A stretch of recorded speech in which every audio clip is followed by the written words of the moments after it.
प्रिय दर्शकों, नमस्कार। एक बार फिर से उपस्थित हूँ आप सबके सामने विश्लेषण जन्म कुंडली का इस कार्यक्रम के अंतर्गत। आज जो आपके सामने कुंडली लेकर के आया हूँ, ये कुंडली आई है मेरे पास संगमनेर, महाराष्ट्र। और ये जगह ऐतिहासिक जगह है। यहाँ से छत्रपति शिवाजी महाराज का भी संबंध बनता है। आइए शुरू करते हैं आज का कार्यक्रम। कहीं नहीं जाना है, बिल्कुल बन के रहिएगा। एक बात याद आ गई जो हमारे पूर्वजों में थी। हम जैसे जैसे बड़े होते जा रहे हैं, ये हमारा जो पूरा समाज है, पूरा, आप इसको पूरे दुनिया भर के लोगों के लिए ये बात मैं कह रहा हूँ और पूरे होश में कह रहा हूँ। जो मर्दानगी हमारे पूर्वजों में थी, हमारे दादाजी में थी, आपके दादाजी में थी, आपके दादाजी के दादाजी, हमारे पूर्वज इतने मर्दाना थे कि वो जो बात कहते थे उसमें पूरा विश्वास रखते थे। और हमारी मर्दानगी दिन प्रतिदिन नीचे, कमजोर और प्रायः नपुंसक बनाती जा रही है। और हम आज के समय में सिर्फ धनवान होना ही बड़ा बेहतर और बढ़िया मानते हैं अपनी दृष्टिकोण में। ये जो पूरा जो संसार है, ये अब इसमें वो मैस्कुलिनिटी नहीं रही। मतलब मैंने एक बात अपने कार्यक्रम में बहुत पहले कही थी अभी, कि हमारे पूर्वज जो हमारे थे, वो घर के दरवाजे पे, घर के अंदर जब वो प्रवेश करते थे और जब उन्हें पता चलता था कि घर के अंदर में कोई माता बहनें स्नान कर रही हैं, नहा रही हैं, तो वो भूखे रहते थे, प्यासे रहते थे, फिर भी घंटों इंतजार करते थे।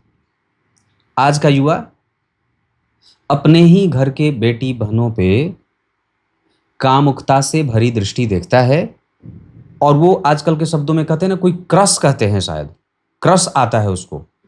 तो ये बात है, अपने परिवार के बेटी बहनों को भी लोग नहीं छोड़ते हैं। ये नपुंसकता है हमारे समाज की। इसको मर्दानगी नहीं कहते हैं, ये नपुंसकता है। और हम प्रत्येक पल उसके गिरफ्त में आ रहे हैं और हम अपने पूर्वजों के इस दिव्य गुण को भूलते जा रहे हैं। भूलते क्या जा रहे हैं? भूल ही गए हैं। मतलब अगर आप एक सामान्य व्यक्ति को चीर के देखें, ऐसे उसको, उसके शरीर को फाड़ के देखें, तो उसमें मर्दानगी की एक सुई भर की जगह नहीं रहेगी। और हमारे पूर्वजों में वो कूट कूट करके भरा था, कूट कूट करके। मतलब आप वही हैं उदाहरण। और ये जगह याद आ गया, ये जगह सामने से आ गई, इस वजह से मैंने ये बात कह दी। पर अब वो मर्दाना नहीं रहे, पहले थे। आइए विषय पे लेके आता हूं। फाल्गुन माह और चैत्र माह में इनका जन्म होता है। और ये कुंडली आप लोग देख रहे हैं, ये कर्क लग्न की कुंडली है। और एक बात और है कि ये जो मैंने बात अभी पूर्व में कही है, ये सबके लिए कही है, ये किसी जातक के लिए नहीं कही है। तो ये बात ध्यान से समझना होगा, ये मैंने सामान्यतः सबके लिए कही है।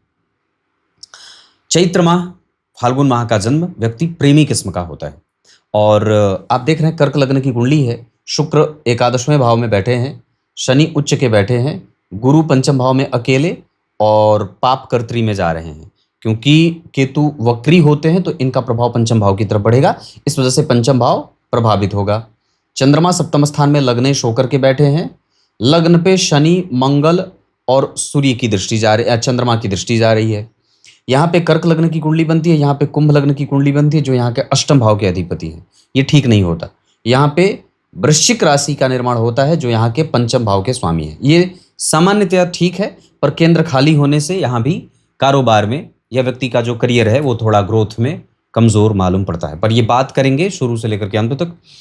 उत्तरायण में सूर्य, चंद्रमा, बुध, गुरु, शुक्र, ये सब ग्रह बलवान हो जाते हैं। और इनके बल की स्थिति के कारण व्यक्ति के जीवन में सकारात्मक भाव रहता है। मतलब वो मेहनत करता है और उसको अपने पराक्रम पे विश्वास रहता है। और सामान्यतः जन्म जब शुक्रवार का होता है तो व्यक्ति सुखी मानसिकता का होता है। सुखी मानसिकता का अर्थ ये होता है कि वो सुख प्राप्त करने की इच्छा रखता है। थोड़ी ईर्ष्यालु प्रवृत्ति भी आती है, पर वो यहाँ पे शुक्रदेव स्वग्रही बैठे हैं, तो व्यक्ति के जीवन में बुढ़ापा कष्ट में न बीते और उसके समस्त इच्छाओं की पूर्ति शुक्रदेव तो कम से कम करवा ही देते नजर आ रहे हैं। शुक्रवार जन्म होता है कृष्ण पक्ष की एकादशी। ये इस कुंडली की सबसे कठिन एक परिस्थिति होगी, क्योंकि लग्नेश चंद्रमा बनते हैं, वो सप्तम भाव में बैठे हैं और उन पे किसी भी शुभ ग्रह की कोई दृष्टि नहीं है और न तो कोई प्रभाव उनके ऊपर अच्छा वाला बन रहा है कुंडली में। ये पश्चिम दिशा में बैठे हैं, अपने राशि से सप्तम भाव में बैठे हैं और दूसरी बात कि उनसे चतुर्थ स्थान में मंगल और बुध बैठ करके कंफ्यूजन दे रहे हैं कई बार, या व्यक्ति की तीव्र लालसा बढ़ाने वाले बना देते हैं, पर वो पूरा होगा कि नहीं इसमें थोड़ा संशय हो जाता है। ये तो बात है कि शुक्र अगर यहाँ नहीं बैठे होते तो कमजोरी और बढ़ जाती। कृष्ण पक्ष के एकादशी के चंद्रमा पापक होते हैं और पापक होने के कारण व्यक्ति के जीवन में कई बार धन, मन, बुद्धि, स्वास्थ्य और निरंतरता के साथ साथ व्यवहारिक प्रभाव, ये सब कभी कभी कमजोर देखने को मिल जाता है। कभी कभी क्या, ये लगभग कमजोर होते हैं। ऐसी स्थिति में व्यक्ति के पास कई जगह से धन आते हुए भी रुकता हुआ नजर आता है, या कई बार उसको बहुत सारा काम करना पड़ता है। चंद्रमा बैठे हैं धनिष्ठा नक्षत्र में, ये मंगल का नक्षत्र है। लग्न बना है आश्लेषा का, आश्लेषा 24 अंश का लग्न बना है, जन्म हुआ है धनिष्ठा नक्षत्र में। अब ऐसी अवस्था में व्यक्ति को चंद्रमा धनिष्ठा के, ये मंगल का नक्षत्र हो गया और मंगल इस कुंडली के लिए योग कारक ग्रह होकर के दिग्बली बैठे हैं। इसका अर्थ होगा कि जिस नक्षत्र में जातक का जन्म हुआ है, अगर उस नक्षत्र का अधिपति कुंडली का योग कारक ग्रह हो या बलवान होकर के बैठा हो तो वो ग्रह भी बलवान हो जाता है, यानी कि मंगल भी बलवान और चंद्रमा भी बलवान हो गए। चंद्रमा को बल नक्षत्र से मिल रहा है और मंगल तो स्वतः बलवान होकर बैठे ही हैं। कर्क लग्न की कुंडली के लिए पंचम के साथ साथ दशम स्थान के अधिपति होकर के दिग्बली बैठे हैं और उनका मार्ग शुक्र साफ कर रहे हैं, मतलब ये स्पष्ट बना रहे हैं जातक के जीवन को। और जो कुछ भी मिला है उसमें दो ग्रहों का सहयोग अभी तक दिख गया, एक मंगल और दूसरे शुक्र। धनिष्ठा नक्षत्र ऐसी अवस्था में जातक को अगर बन पड़े तो अपने कुल देवता की पूजा करनी चाहिए, वास्तु देवता की पूजा भी करनी चाहिए। और अगर हो जाए तो चिरचीटा जिसको बोलते हैं आपामार्ग, उसकी जड़ अपने गले में धारण करना चाहिए। और इसके अतिरिक्त अगर हो जाए तो ओम आदित्याय नमः का जप कर सकते हैं।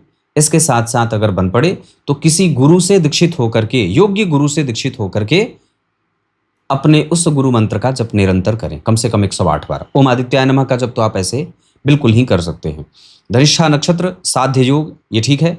और वैश्य वर्ण और राक्षस गण, वैश्य वर्ण और राक्षस गण के कारण व्यक्ति के जीवन में कभी कभी, अब यहाँ पे थोड़ा सा प्रभाव जो होगा वो राजसिक आ जाएगा, तो रजस तत्व की प्रधानता और तमस तत्व की प्रधानता, ये वैश्य वर्ण के कारण राजसिक प्रभाव और राक्षस गण के कारण तामसिक प्रभाव।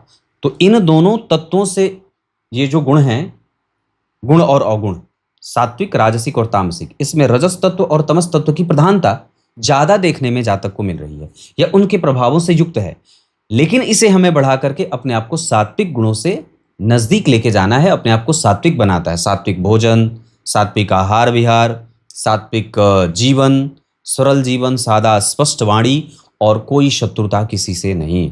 ये बहुत कोशिश करनी होगी, नहीं तो ये आपको बार बार दुनिया में धकेलने की पूरी कोशिश करेंगे और आप अपनी समस्या खुद से ज़्यादा, आप जब दूसरों को, कई बार ईर्ष्या प्रवृत्ति आ जाती है, व्यक्ति जब दूसरों को आगे बढ़ते देखता है तो उसमें एक मनोभाव होता है ऐसा मनुष्यों का कि उससे आगे बढ़ने की एक लत लगती है, या फिर कई बार उसको पूरा करने के लिए व्यक्ति बहुत सारी चीज़ें करने की कोशिश करता है और वो किसी भी तरीके का कृत्य करने लगता है। कई बार ईर्ष्या, आसानी से किसी के गिरफ्त में आ जाने वाला, आसानी से किसी के प्रभाव में आ जाने वाला, ऐसा होता है। तो ये आपकी कुंडली का पंचांग है जिसमें थोड़ी सी कमजोरी, क्या कहूँगा मैं, कमजोर पक्ष देख रहा हूँ चंद्रमा के कारण। तो इस कुंडली के लिए लग्नेश चंद्रमा और वो दिग्बली नहीं है, शनि और मंगल के एक्सिस में आ रहे हैं, शनि और मंगल के एक्सिस में आ रहे हैं। और लग्न जो बना है वो 24 अंश का बना है। ये प्रबुद्ध लग्न नहीं होता है, ये एक तरीके से वृद्धावस्था को प्राप्त कर रहा है। ऐसी अवस्था में भी व्यक्ति को बड़ी मेहनत करनी पड़ती है। कई बार इस तरीके की समस्या जातक के जीवन में देखने पड़ती है कि वो निरंतरता से न तो धन कमा पाता है और न तो निरंतरता से उसके जीवन में एक जैसी स्थिति बनी रहती है, मतलब उसमें लाभ भी है और हानि भी है। ये दोनों बातें एक साथ देखने को मिलती हैं। आइए अब आपकी कुंडली के ग्रहों से आपका परिचय करा देता हूँ। अब यहाँ से आगे बढ़ते हैं और कुंडली पे आते हैं। मैं बात कर रहा था लग्न पे। लग्न कर्क राशि का बनता है, कर्क राशि की कुंडली लग्न में बनती है। ये चर प्रकृति की राशि है, जल तत्व की राशि है और यहाँ पे राशि जो बनती है वो मकर राशि बनती है। लग्न के अधिपति चंद्रमा राशि के अधिपति शनि। अब जरा ध्यान से देखें तो शनि और चंद्रमा में कोई ऐसी विस्तृत मैत्री तो होती नहीं है। तो लग्नेश और राशि अगर आपस में शत्रु होंगे तो जीवन में विषम परिस्थितियों का निर्माण करवाएंगे। इन्होंने लिखा है कि मैं फिलहाल जो है वो बीमा कंपनी से जुड़ करके काम करता हूँ। और चंद्रमा जिस नक्षत्र में बैठे हैं, धनिष्ठा नक्षत्र में, इस नक्षत्र के जातक बीमा पॉलिसी करने का काम कर सकते हैं, पशुपालन का काम कर सकते हैं, इसके बाद लोहे से संबंधित काम कर सकते हैं, स्पेयर पार्ट्स का काम कर सकते हैं, पशुपालन का काम कर सकते हैं, पूजा पाठ की सामग्री का काम कर सकते हैं, हथियार, गोला बारूद, बंदूक इस तरीके का काम कर सकते हैं, पान मसाला का काम कर सकते हैं। इसके साथ आप जो मृत्यु के समय पे जिन चीज़ों की आवश्यकता होती है, जैसे जो भी होता है मृत्यु में जो चीज़ें इस्तेमाल होती हैं, उससे संबंधित आप काम कुछ भी कर सकते हैं। कोई बड़ा हॉस्पिटल कहीं हो, आसपास में कोई बड़ा हॉस्पिटल, वहाँ उसके आसपास में कोई अपना काम बिल्कुल शुरू कर सकते हैं। स्मशान घाट के निकट में आसपास में अगर कोई जगह हो जो बढ़िया प्रसिद्ध हो और कुछ थोड़ी दूर पे स्मशान घाट हो, वहाँ पे भी आपके काम को बड़ी प्रगति मिलेगी। ये 10 चीज़ें मैंने आपको बताई हैं। पशुपालन भी आप कर सकते हैं और बीमा वगैरह का काम भी आपकी कुंडली में बनता है। पर कई बार चीज़ें कि चंद्रमा अव्यवस्थित होते हैं तो व्यक्ति के जीवन को अव्यवस्थित बनाते हैं और कई बार उनमें परेशानी देखने को मिलती है। लग्नेश और राशि अगर आपके शत्रु होंगे या दोनों एक दूसरे से कैसे बैठे हैं, दोनों एक दूसरे से केंद्र में बैठे हैं, ये 90 डिग्री पे बैठ गए, मतलब क्या है कि ना तो ये इधर जा रहे हैं ना तो ये इधर जा रहे हैं। अब ऐसी अवस्था में कि लग्नेश और राशि अगर जब तक नवम पंचम के संबंध में नहीं जाएंगे, तृतीय एकादशवें के संबंध में नहीं जाएंगे, अगर वो द्विद्वादश के संबंध में चले जाते हैं, चतुर्थ दशम के संबंध में बैठ जाते हैं, तो ये कई बार या तो न्यूट्रल हो जाते हैं और या तो मैं ऐसा क्यों कह रहा हूं, क्योंकि ये दोनों एक दूसरे से चौथे 10वें हैं। यहां से गिन करके 10वें घर में शनि, यहां से गिनने पे चौथे घर पे चंद्रमा। यही स्थिति व्यक्ति के जीवन के प्रोग्रेस को कई बार मेंटेन नहीं करने देती है। और इसमें जो बेसिकली अगर काम करता है वो है चंद्रमा का पक्ष बल।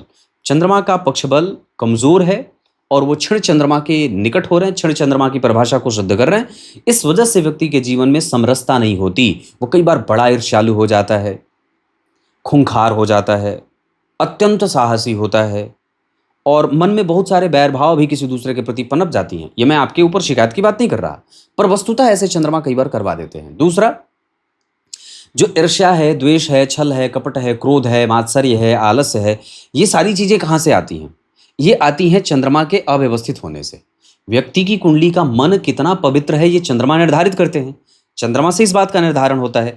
और अगर चंद्रमा पापग्रह हो रहे हैं और भीषण पापक हो रहे हैं तब तो ये बात और भी ज़्यादा कमज़ोर हो जाती है और बड़ी बढ़ जाती है कई बार। तो हमें अपने आप को बहुत शांत रखना है। शरीर के अंदर कोई घाव ना हो, जैसे अल्सर, फोड़ा, फुंसी, मवाद वाली चीज़ें, और इसके बाद स्नोफीलिया वगैरह ना हो जाए। ब्रोंकाइटिस कई बार हो जाता है और चमड़े से संबंधित शिकायतें कई बार देखने को मिल जाती हैं। और रक्त में बुखार वगैरह, ब्लड जो फीवर होता है, ऐसी चीज़ें देखने को मिलती हैं। तो ऐसा ना हो, इस वजह से सबसे ज़्यादा अपने आप को फिट रखें, दिनचर्या का पालन करें और अगर हो सके तो आसपास कोई अस्तबल हो तो वहाँ पे जाकर के घोड़ों को कुछ सेवा वगैरह कर दें या उनकी सफाई कर दें या उसको स्नान करा दें या उनको कुछ भोजन वगैरह करा दें या कुछ उनके लिए वस्तुएं अर्पित करवा दें या दे दें।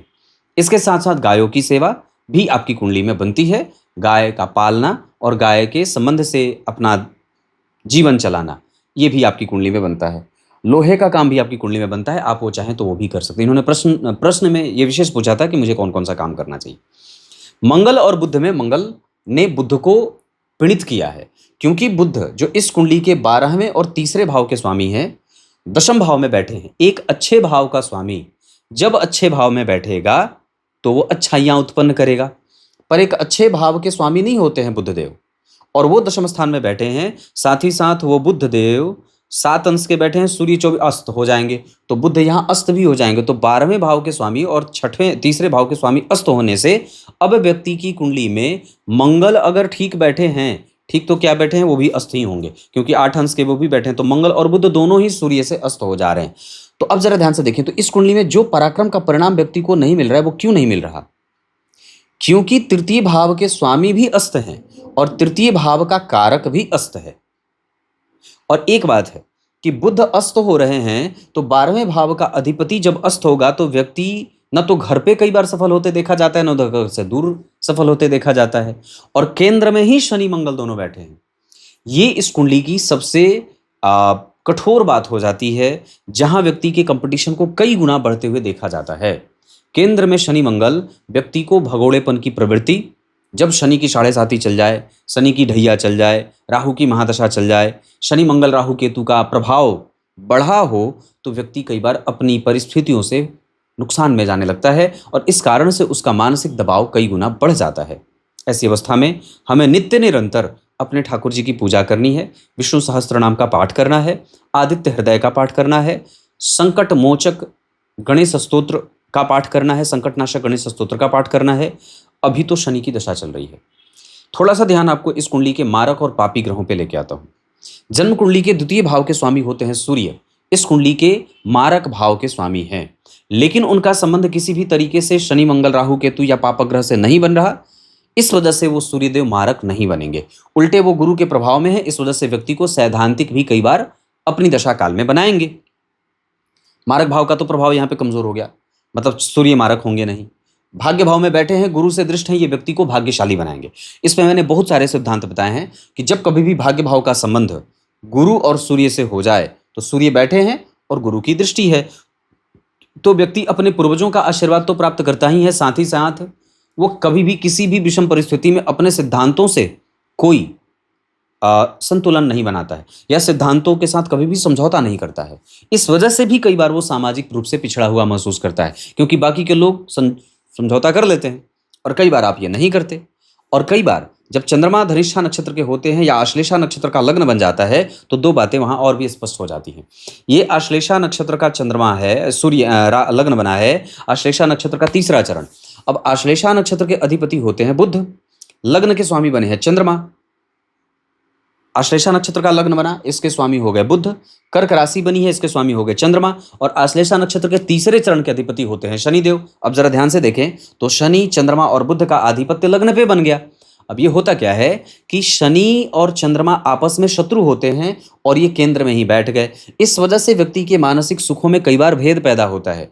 बुध की दशा तो फिर भी चलो ठीक होती है, लेकिन वो अस्त नहीं होते, तो तीनों ही ग्रह परस्पर अलग अलग न्यूट्रल रूप से कमजोर हो रहे हैं। शनि क्योंकि इस कुंडली के मारक होते हैं और साहचर्य के नियम के सिद्धांत के आधार पर वो कई बार व्यक्ति से पाप कर्म भी करवाते हैं और पापी भी बन जाते हैं, तो व्यक्ति के मन में कई बार पाप समाता है। तो दूसरों को ठग लेना, आसानी से काबू में ना आना, ईर्ष्यालु प्रवृत्ति, मानसिक अभेद, एक ऐसी समस्या हो जाए जो व्यक्ति उससे निरंतर पीछा छुड़ाने की कोशिश करता है। मन एकत्रित न हो, एकांत में नहीं रहे, उसके मन में बहुत सारे द्वंद्व पैदा हो रहे हैं। जिस चीज से व्यक्ति को सुख मिलता है वही चीज उससे दूर जा रही है। तो ये इस तरीके मनोभाव है, ये बहुत कुंडली आपको नंगा कर देती है। तो कहने का अर्थ है कि ऐसी स्थिति बनती है। तो अब जब ध्यान से देख रहे हैं तो बुध भी अच्छे नहीं, अस्त हैं, इस कुंडली के लिए अच्छे होते भी नहीं हैं। चंद्रमा जन्म कुंडली में अच्छे बैठे हैं पर वो भी पापक ग्रह हो रहे हैं कृष्ण पक्ष के एकादशी, द्वादशी, त्रयोदशी, चतुर्दशी, अमावस्या।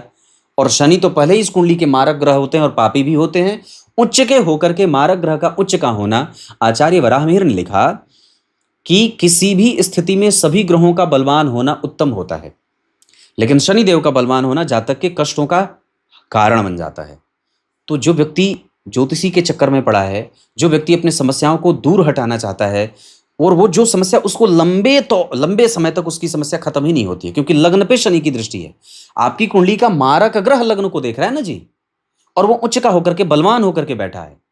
और जन्म कुंडली का जो योग कारक ग्रह है, कर्क लग्न की कुंडली के लिए मंगलदेव योग कारक होते हैं, वो स्वतः अस्त हो जा रहे हैं। चंद्रमा कमजोर हो गए लग्नेश, मंगल योग कारक कमजोर हो गए। जिस ग्रह को कमजोर होकर के बैठना चाहिए था शनि, वो ग्रह आपकी कुंडली में बलवान हो गए। आपका व्यय कभी भी आपको सुख नहीं देता है। कभी भी आपके सामने ऐसा नहीं लगा कि हाँ चलो मैंने ये चीज खरीदी है तो इसके लिए मुझे कहीं से कोई संघर्ष नहीं करना पड़ा है, आसानी से वो चीज मुझे मिल गई है। और वो समस्या बुद्ध देते दिख रहे हैं। होता है ना कई बार कि मुझे ये चाहिए तो मेरे पास उतने हैं, इकट्ठा किया, जब वो वस्तु खरीदने गए तो पता चला कि 10 रुपये ज्यादा महंगी हो गई। इस वजह से भी ये शनिदेव आपको परेशान करते हैं। तो मारक ग्रह जन्म कुंडली के लग्न को देगा तो एक तरफ वो अपना गुण प्रदर्शित कर रहा है कि आपको कर्तव्य पथ पे उजागर या आगे लेके जाने वाला, पर दरअसल वो दुख का कारण भी तो बन रहा है। वही आपके दिमाग में और बुद्धि में पाप भी तो भर रहा है, और वही दरअसल आपकी आयु के साथ आपके कष्टों की वृद्धि का कारण भी बन रहा है। ये बहुत छोटे स्तर पे जाकर के मैं आपको समझाना चाहता हूं। हमारा काम क्या है? हमें अपने आप को शांत करना है। और सबसे पहली बात कि हम किसी दूसरे पे अपना ध्यान ले ही नहीं जाएंगे। आपके मित्र, आपके सहपाठी को जब कभी भी आपने सफल होते देखा है, सबसे ज्यादा बार आपको वो मन में वो चीजें क्लेश देती हैं। अब आप उसे भले प्रकट ना कहें या उस पर विश्वास ना रखें, पर ऐसी चीजें कई बार हो जाएंगी। ये आपका व्यक्तित्व था, ये आपका व्यवहार था, और ये आपका व्यवसाय था जिस पे मैंने चिंतन किया है। अब बात करते हैं नवमांश पे। कुंभ का नवांश बनता है, यहाँ के अष्टमेश यहाँ के लग्नेश हो गए। अब ये तो और भी गड़बड़ हो जाती है बात, ये ठीक नहीं होता। हमें ये अब शनि की दशा के कारण मैं ये बात जरूर कहता हूँ कि यहाँ पे उच्च के हैं फिर भी, लेकिन यहाँ पे उनको प्रभाव में थोड़ी सी स्थिति देख रहा हूँ, क्योंकि यहाँ तुला के बैठे हैं, यहाँ धनु के जा रहे हैं, और गुरु के साथ बैठे हैं, लग्नेश होकर के लाभ में बैठे हैं गुरु के साथ। तो इसका अर्थ होगा कि वो भाग्य में पत्नी के भाव से या पत्नी के भाग्य से व्यक्ति में थोड़ी बहुत सफलता दिखने को मिल जाती है, लेकिन उसमें भी कम से कम अभी आपको इंतजार तो लगभग करना ही पड़ेगा। 2-3 साल तो कम से कम इंतजार करना है। और यहाँ अष्टम भाव का स्वामी जब वहां के लग्नेश बनेंगे तो मानसिक विकलता या मन में विवाह के बाद भी बेचैनी दिखने को मिल जाती है। संतान जो है वो कई बार एक तरीके की संतति हो जाती है। जैसे पंचम भाव में अकेले गुरु हैं, पंचम भाव के अकेले गुरु पापकर्त्री में भी हैं। इस वजह से व्यक्ति को एक तरीके की, अगर पुत्र है तो खाली पुत्र, पुत्री है तो खाली पुत्री, ये भी एक तरीके की समस्या कई बार जीवन में बन जाती है। एजुकेशन में कमजोरी हो जाती है। पंचम भाव में अकेले गुरु वृश्चिक राशि में, और मंगल अस्त बैठे हैं। इस कुंडली का जो योग कारक ग्रह है, जो इस कुंडली का जहां गुरु बैठे हैं, इसका डिस्पोजिटर प्लेनेट ही अस्त होके बैठा है। तो इस कारण से भी गुरु को बल कमजोर मिल रहा है। उस पे उसके शुक्र शत्रु की दृष्टि है। पर यह बात है कि चलो कम से कम शुक्र शुभग्रह होकर के देख रहे हैं, इस कुंडली का सुखेश और लाभेश होकर के पंचम भाव को देख रहे हैं, तो कम से कम व्यक्ति में जितना वो कोशिश करता है उसमें थोड़ा बहुत तो मिल ही जाता है। तो ये मैंने आपको इतनी बात बताई है। तो नौमांश चक्र में लग्नेश का एकादशवें भाव में बैठना, गुरु के संग, और पंचम भाव में बुध, यहाँ भी मंगल के साथ बैठे हैं, यहाँ भी बुध मंगल के साथ है। बुध जो होता है वो व्यापार, निवेश, सही निर्णय और एक मजबूत पक्ष बनाने वाले ग्रह हो जाते हैं। और खास करके जब वो दशम स्थान में बैठते हैं तो ये अत्यंत बलवान भी हो जाते हैं। पर बात यह है कि वो अस्त हो रहे हैं। हालांकि बुध अस्त होने के बावजूद भी परिणाम करते रहते हैं, लेकिन मंगल देव का अस्त होना इस कुंडली के लिए नुकसानदायक बन रहा है। शनि देव का बलवान होना इस कुंडली के लिए नुकसान वाला बन रहा है। गुरुदेव का पंचम भाव में अकेले बैठना इस कुंडली के लिए नुकसान देने वाला भी बन रहा है। पंचम भाव यश, मान, पद, प्रतिष्ठा, कुल के प्रभावों को वृद्धि करने के लिए जाना जाता है। विद्या, बुद्धि, विवेक का सतत सही इस्तेमाल करना बुध और गुरु के ऊपर केंद्रित होता है। आपके तर्क बल, आपकी समस्या को समझने की शक्ति, आपकी जो कैपेसिटी है, ये सभी चीज़ों को मंगल देव से देखा जाता है। और ये तीनों ही ग्रह जब जन्म कुंडली में कमजोरी की तरफ बढ़ेंगे तो कंपटीशन बढ़ा देंगे। अपने कुल गोत्र को वृद्धि में ले जाने के लिए शिव जी को घी अर्पित करना चाहिए, या शिव जी को घी से अभिषेक करना चाहिए। शिव जी का अभिषेक घी से करना चाहिए। इसके साथ साथ अगर हो जाए तो नित्य प्रति किसी शिव जी के मंदिर का दर्शन करें और मंदिर धो करके साष्टांग प्रणिपात करें। ठीक है। इस कुंडली में दशमांशा पर मैं ध्यान लेके आता हूं, केंद्र बिल्कुल खाली है। लग्न के अधिपति जन्म कुंडली के अष्टम में चले गए। चंद्रमा और बुध व्यापारिक नेचर देते हैं। इस वजह से इस कुंडली को एक मैं तो समझता हूं कि यहाँ धन कमाने के लिए व्यक्ति को मशक्कत करनी पड़ेगी, और इसमें कोई दो राय नहीं बन रही है। यहाँ पे देखिए राहु सूर्य के साथ बैठे हैं। भाग्य भाव का स्वामी अष्टम में, लग्न का अधिपति अष्टम में, और इस कुंडली के लाभ के अधिपति भी अष्टम में। तो चंद्रमा, बुध और ये जो मंगल बैठे हैं, ये व्यक्ति के जीवन के करियर को, कारोबार को और जीवन में प्रगति के मैदान को गंदा कर देते हैं, या ये कह सकते हैं कि उसमें बड़ी ही रश दे देते हैं, और जिसको सिद्ध करना पड़ता है, बहुत चलना पड़ता है, बहुत मशक्कत बढ़ा देते हैं। और केंद्र अगर खाली है, जरा ध्यान से देखेंगे तो यहाँ पे इस कुंडली के पंचमेश ही इस कुंडली के लग्नेश बन रहे हैं। और इस कुंडली के लिए जो योग कारक ग्रह होते हैं वो गुरु पापक ग्रह शनि के साथ बैठे हैं। शास्त्र कहता है गुरु और शनि जब एक साथ बैठते हैं तो शनि का बल स्वतः बढ़ जाता है। यहाँ शनि का बल बढ़ा, यहाँ शनि का बल बढ़ा, यहाँ के सुखेश और तृतीयेश होकर के शनि का बल बढ़ेगा। तो ये भी कई बार आपके व्यक्तित्व को और आपके कारोबार में जो प्रगति आप करना चाहते हैं उसमें एक विलंब की स्थिति बना देते हैं। बहुत ध्यान से देखेंगे तो आपको जिस सुख से आपके मन को शांति मिल सकती है, जिस कार्य से आपके जिस चीज़ के प्राप्त हो जाने से आपके मन को शांति मिलती है, उसी भाव पे शनि की दृष्टि कई बार परेशान करती है। और इनका प्रभाव कहीं ना कहीं पंचम भाव और धन भाव को भी प्रभावित कर रहा है, क्योंकि इन्हीं भाव के अधिपति के संग उसी भाव में बैठे हैं। पराक्रम शुक्र और केतु के कारण व्यक्ति अपने पराक्रम को सही दिशा में अभी भी नहीं ले जा पाया है और प्रायः बहुत छोटी छोटी स्थितियों में वो उलझा हुआ सा है। इसके साथ साथ अगर आप हो सके तो विद्यालय से संबंधित कार्य भी कर सकते हैं। विद्यालय पढ़ाना वगैरह, या स्कूल में पढ़ाने का काम हो जाए, कोई ट्रेनिंग देना हो, कोई कोचिंग संस्थान खोलनी हो, इस तरीके का काम भी इस कुंडली में बनता है। स्कूल ड्रेस से संबंधित भी काम अगर आपकी कुंडली में बनता है तो बन सकता है, आप ये भी कर सकते हैं। क्लियर है? बहुत स्थिति को ध्यान से देखेंगे। अब एक एक ग्रह को समझेंगे। तो चंद्रमा लग्न के अधिपति, सप्तम में किसी शुभ ग्रह का कोई प्रभाव नहीं, और लग्न पे शनि और मंगल दोनों का प्रभाव व्यक्ति के संघर्ष को बढ़ा देते हैं। द्वितीय भाव के स्वामी होकर के मारक भाव के अधिपति होंगे, लेकिन मारक बनेंगे नहीं।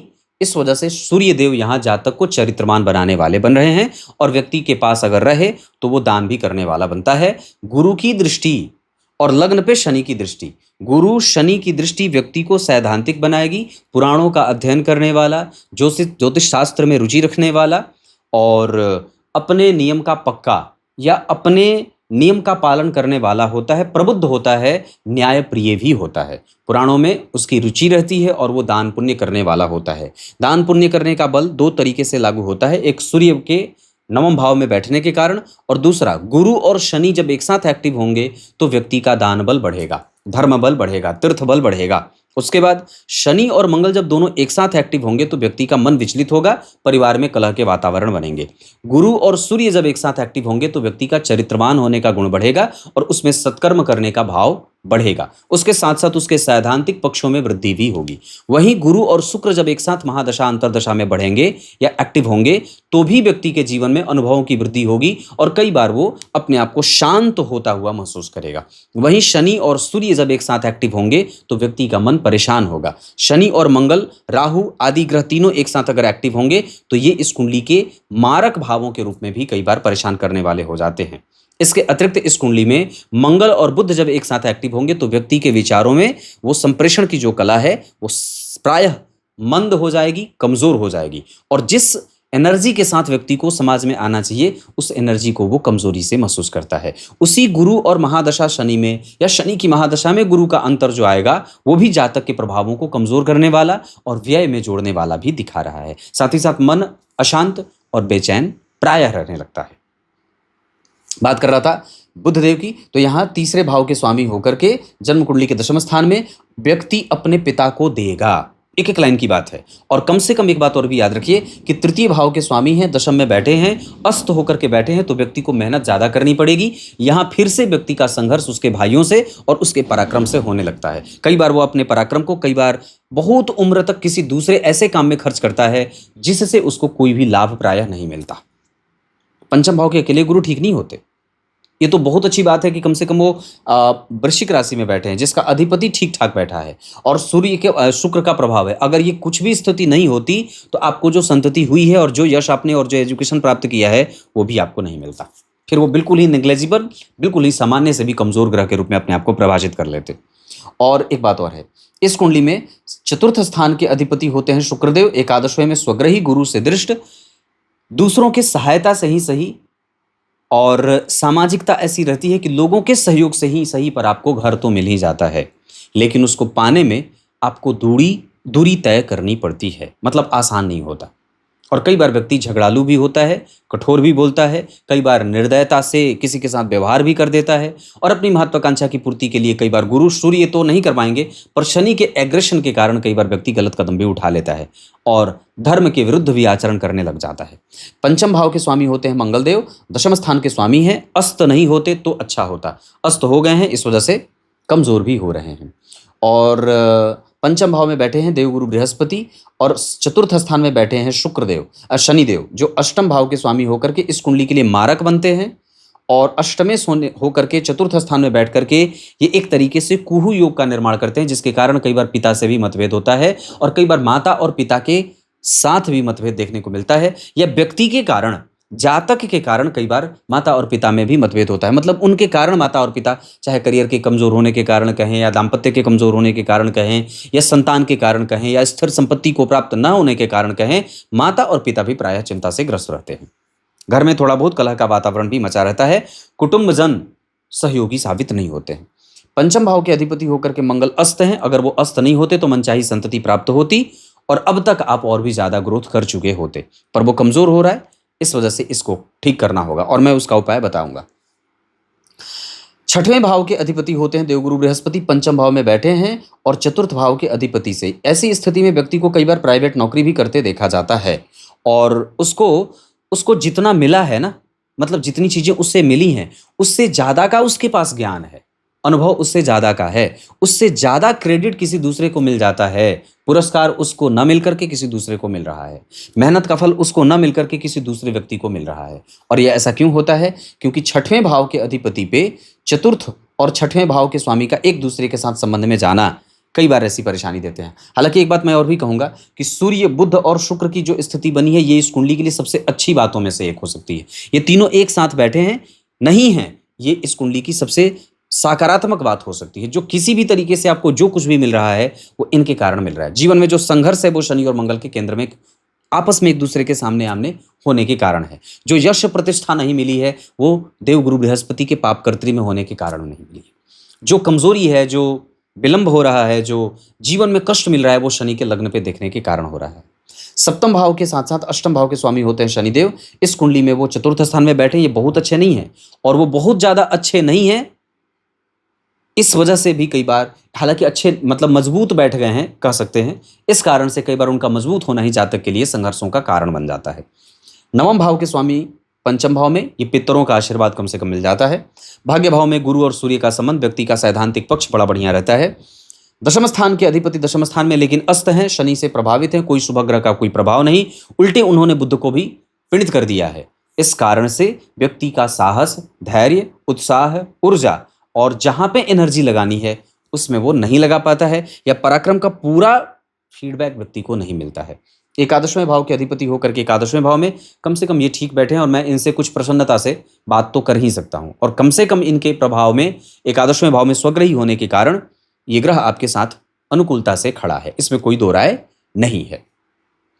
12वें भाव के स्वामी का अस्त होना, ऋण में रहना, ऋण में रख जाएं, ऋण में चल जाएं तो लंबे समय तक ऋण चुका ही ना पाएं, विषम परिस्थितियों का निर्माण होता ही रहे, अपने काम को करने के लिए ऋण लेना पड़ता है, बेटियों के विवाह के लिए, बच्चों के विवाह के लिए, अपने काम को आगे बढ़ाने के लिए, व्यापार में बल देने के लिए, अपने कर्तव्यों के पालन के लिए, आर्थिक रूप से अपने आप को सुदृढ़ दिखाने के लिए। ये बुध के कारण कई बार व्यापार में फोकस नहीं बनता, कंसंट्रेशन नहीं बनती है, चीजें गड़बड़ होती हैं, क्योंकि यहाँ पे भी बुध मंगल के साथ ही बैठ रहे हैं। अब एक एक ग्रहों को देखते हैं कि कैसे वो अपनी दशा में फल करेंगे। सबसे पहले बात ग्रहों के राजा सूर्य की। यहाँ लग्न कुंडली में मीन राशि में 24 अंश 20 कला रेवती नक्षत्र बुद्धिमान बना रहे हैं। नवांश कुंडली में वो कुंभ राशि में बैठ रहे हैं शतभिखा नक्षत्र में, और दशमांशा चक्र में वो दशमेश होकर के भाग्य भाव में राहु के साथ बैठे हैं। इस वजह से ये ग्रह व्ययात्मक परिणाम कर रहा है, व्यय करेगा मन बुद्धि चित्त विद्याधन आदि का। उसके बाद चंद्रमा लग्न कुंडली के लग्नेश 27 अंश पे कमजोर अवस्था, और धनिष्ठा नक्षत्र, मंगल अस्त, नौमांश चक्र में वो जन्म कुंडली के रोगेश होते हैं, विपरीत परिस्थितियों का निर्माण कर रहे हैं, और वहां पे भी बुध देव जन्म कुंडली में आमने सामने या चतुर्थ दशम के संबंध में जा रहे हैं, चतुर्थ दशम के संबंध में।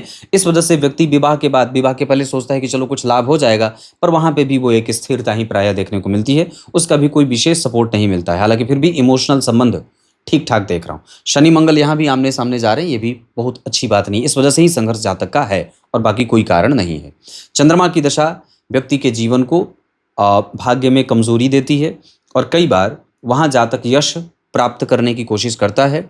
बुद्धि शांत होकर के वो मेहनत करने की कोशिश करता है और थोड़े बहुत परिणाम देते हैं। मतलब आप मान के चलिए कि 100 में वो 60% आपको परिणाम देने वाले बन रहे हैं। उनको और भी ज़्यादा अच्छा होना चाहिए था, पर वो है नहीं।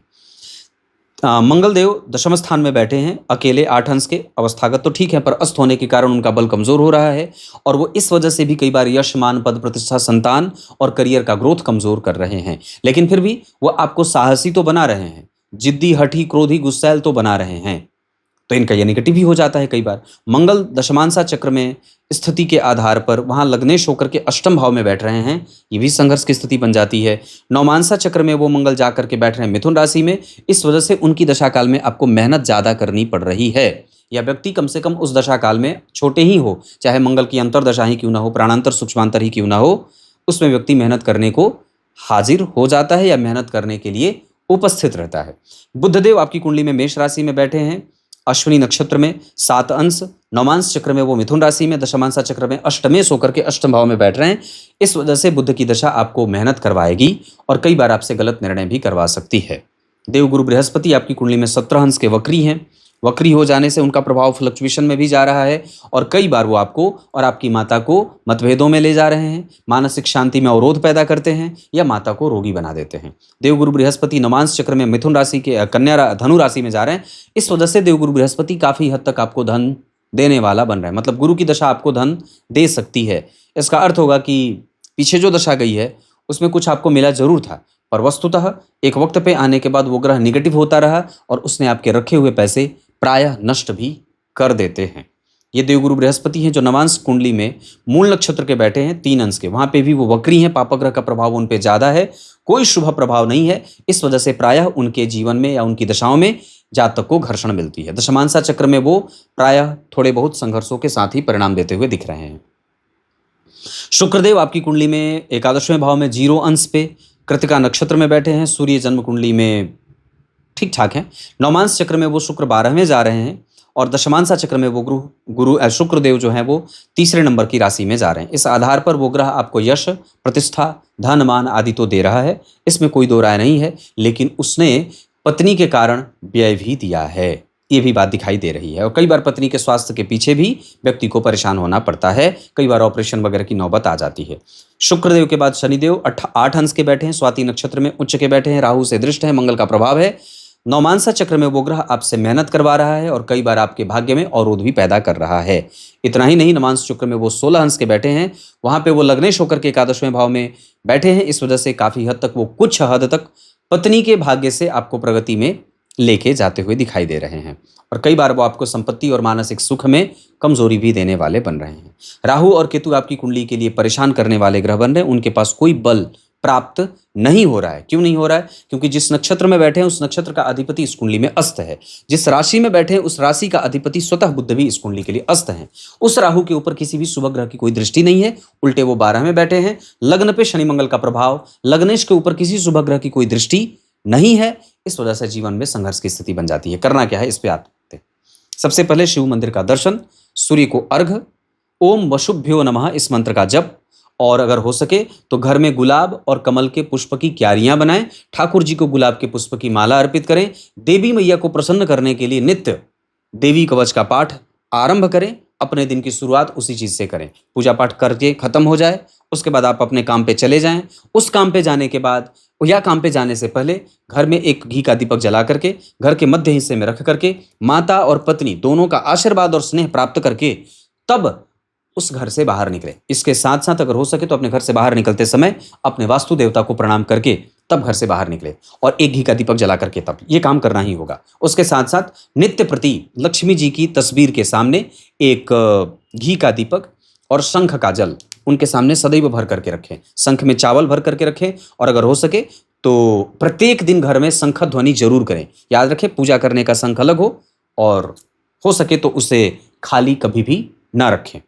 इसकी बात नक्षत्रों की बात कर देते हैं। तो आपकी कुंडली में अगर बात कर रहे हैं तो धनिष्ठा नक्षत्र में दान करना चाहिए और स्वाति, मृगशीरा, आर्द्रा, अनुराधा ये नक्षत्र किसी भी कार्य को करने के लिए अच्छे रहेंगे।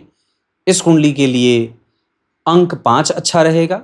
5 तारीख हो जाए, 14 तारीख हो जाए, 23 तारीख हो जाए, ये सब दिनांक अच्छे रहेंगे। किस ग्रह का कमजोर होना ठीक था, किस ग्रह का बलवान होना ठीक था, ये मैंने बताया है। वृश्चिक और मीन राशि के लोग अच्छे रहेंगे। शत्रुता कन्या, मकर और वृष वालों से ना करें।